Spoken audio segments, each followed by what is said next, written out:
Et c'est le temps de le dire, et ce matin, vous l'avez compris, nous parlons de la place du débat dans l'Église catholique. Comment parler ensemble? De quoi faut-il parler? Peut-on parler de tout?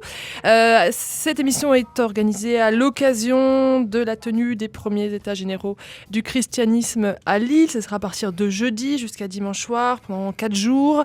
Une manifestation organisée par l'hebdomadaire La Vie. Avec nous ce matin pour parler du débat et de comment on débat, Jean-Pierre Denis, donc le directeur de la rédaction de l'hebdomadaire La Vie, Monseigneur Bernard Potvin, le porte-parole des évêques de France, Dominique Renner, le rédacteur en chef religieux au quotidien La Croix, et Olivier Bobineau, sociologue, spécialiste des questions religieuses. Vous participez à l'émission, j'ai pas dit sociologue des religions, vous avez vu, vous participez à l'émission en nous appelant au 04 72 38 20 23, 04 72 38 20 23, ou en téléphonant, le temps de le dire, @, il faut mieux dire, c'est plus français il paraît, le temps de le dire, @rcf.fr.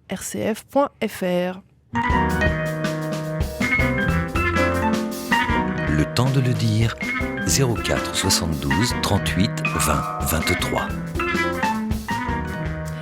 Alors on y va avec une question de Odile qui est à Chambéry. On met les pieds dans le plat et vous avez bien raison Odile. Elle trouve que le langage utilisé par les intervenants ce matin est trop compliqué pour le commun des mortels. Messieurs, soyez plus accessibles. Et elle demande pourquoi, en fait je pense pas que c'est trop compliqué, mais peut-être qu'il faut qu'on aille directement sur les choses. Pourquoi l'Église n'ordonne toujours pas de diacre femmes alors qu'il y a pénurie de prêtres? Elle y va mollo quand même, elle pourrait dire ordonner des prêtres femmes, des femmes prêtres. Elle pourrait être d'une aide efficace. Alors on y va, qu'est-ce qui veut répondre en premier? Qu'est-ce qui s'y colle?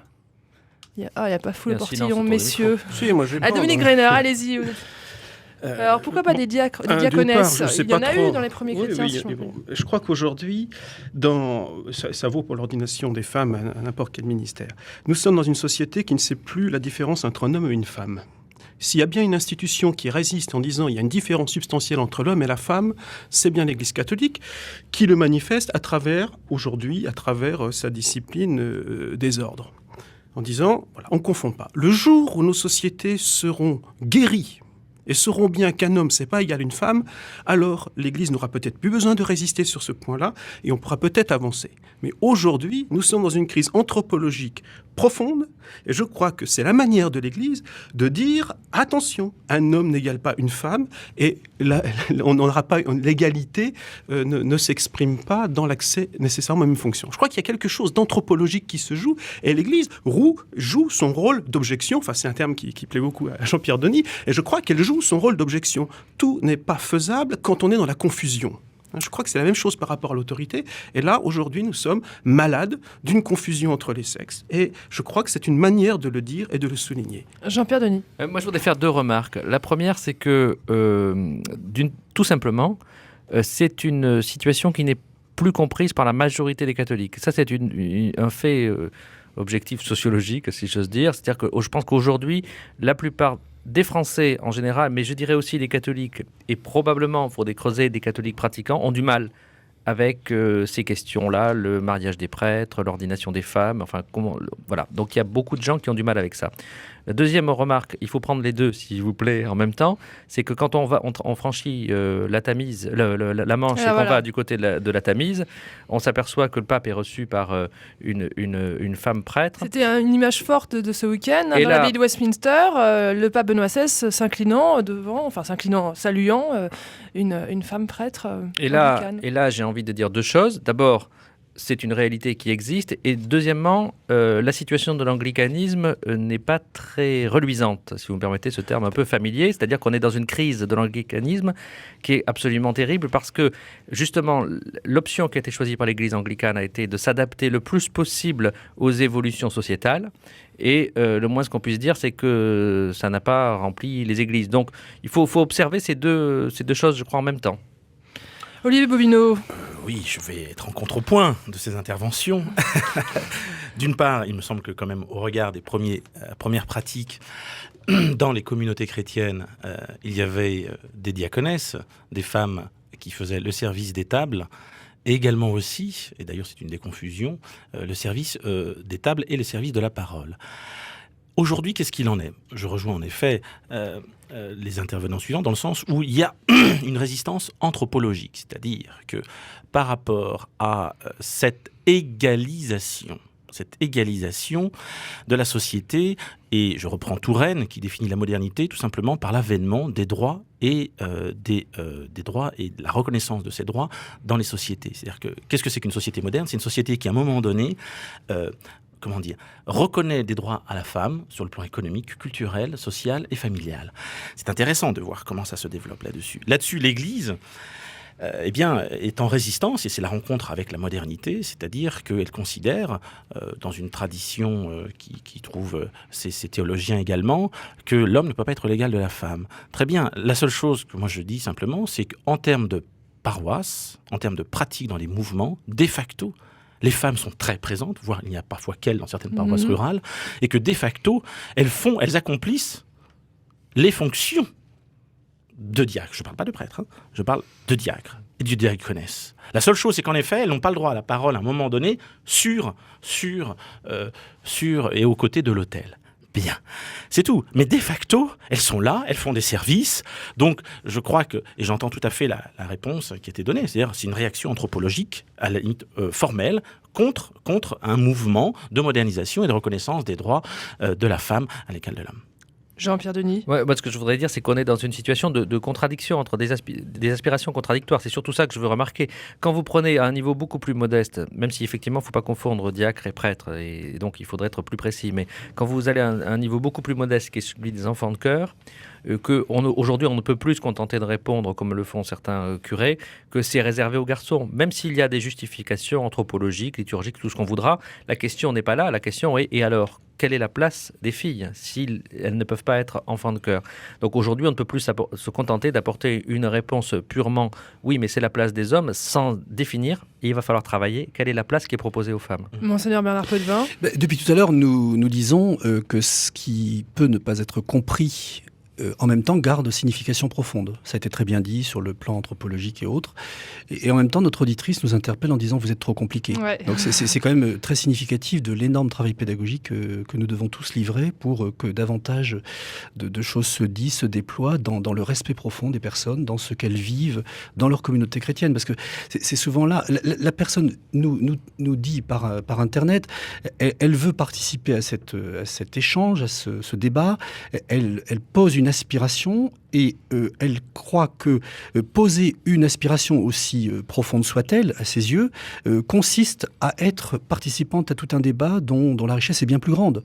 Et c'est là qu'est la difficulté. C'est que nous avons des choses profondes à nous dire, qui sont subtiles, qui ne nous appartiennent d'ailleurs pas totalement, parce qu'elles relèvent d'un patrimoine, d'une histoire, d'une église qui est plus grande que nous.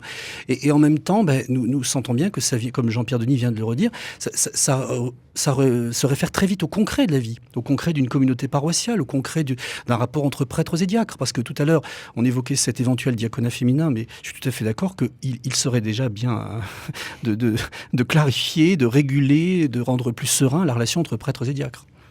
Un dernier mot là-dessus, Dominique Renner ? Tout a été dit ? Oui, alors, oui. Alors, Anne est en Belgique et nous appelle au 04 72 38 20 23. Anne, bonjour. Bonjour à toutes et à tous. Alors là, nous venons de parler du concret des communautés paroissiales et justement, ça tombe bien parce que c'est de ça dont j'aimerais parler. Voilà, je crois que au niveau des communautés paroissiales, on oublie peut-être, on met peut-être un peu de côté un grand maître en la matière, c'est Saint Paul. À savoir qu'il a géré donc les premières communautés paroissiales et c'est vrai que là nous avons vraiment des pistes indéniables et desquelles il ne faut absolument pas se séparer pour gérer justement nos communautés paroissiales. À savoir que vous avez sûrement remarqué qu'il met l'accent essentiellement sur le niveau d'amour entre les gens dans les communautés paroissiales. Et sans ce niveau d'amour, sans cette charité, rien ne peut se faire. À mon avis, c'est la base des bases. Et malheureusement, je crois qu'on passe souvent à côté. On parle de la forme, on parle des hommes, des femmes, etc., des actions de charité, contre la faim et tout ce qu'on veut, ce qui est très bien. Mais je crois qu'il faut vraiment revenir à la base, c'est-à-dire que autant une personne sera jugée sur l'amour, autant une communauté paroissiale sera elle aussi jugée sur l'amour.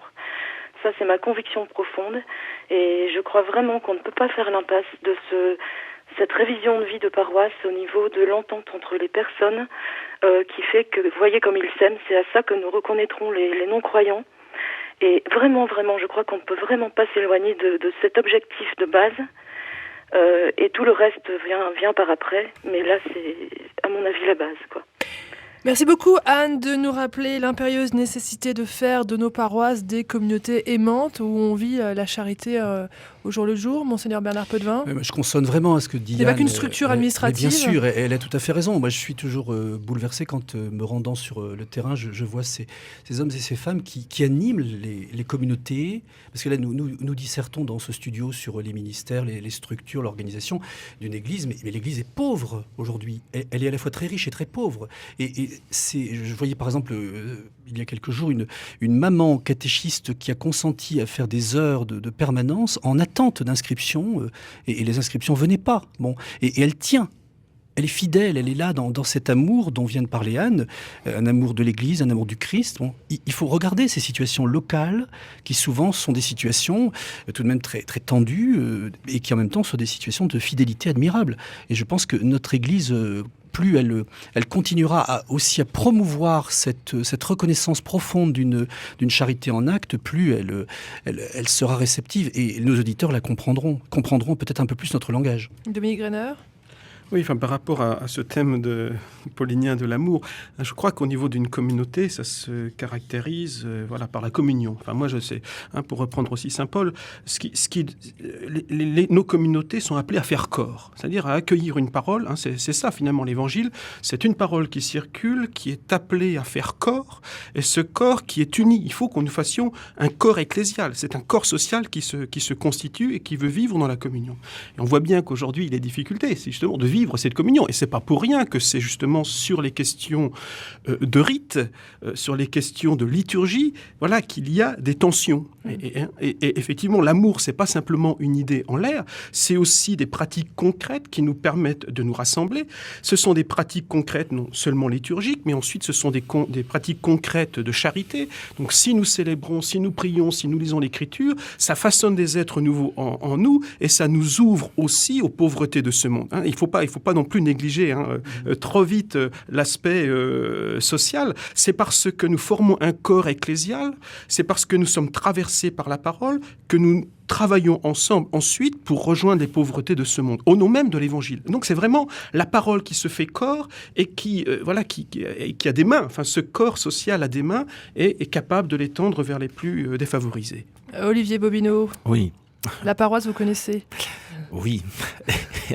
Balayer la paroisse, c'est une thématique classique depuis les années 80. En un mot, pourquoi est-ce que la paroisse va passer le temps ? Pourquoi est-ce que l'Église catholique, c'est une des thèses que je défends actuellement, va passer le temps ? C'est parce que, qu'est-ce que la condition catholique ? C'est quoi être catholique ? C'est quoi l'Église catholique ? C'est le fait de lier deux choses qui n'ont rien à voir. Mais c'est la seule institution qui, au fil des siècles, va essayer de lier ces deux choses. Ces deux choses simples. D'un côté, il y a ce qu'on peut appeler le pouvoir du don. Alors, quand on veut faire savant, on parle de l'amour, de l'agapé.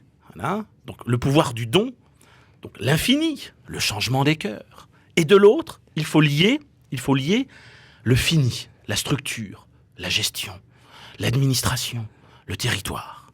Pouvoir du don est d'un côté un appareil politique. Il n'y a rien de plus opposé en termes d'histoire des idées, quand on regarde un peu l'humanité, quand on est anthropologue, qu'entre d'un côté l'infini amour, la démesure, qui renverse tous les rapports, c'est le lavement des pieds dans l'Évangile, et de l'autre côté l'appareil politique, stratégique. C'est-à-dire que la condition catholique, le catholicisme, c'est essayer de faire rentrer l'infini dans le fini. Ça, c'est toute l'histoire, c'est toute la tragédie, c'est toutes les joies, les difficultés, les tensions et les apports de la condition catholique. Et les paroissiens le vivent aujourd'hui dans leur dimension communautaire.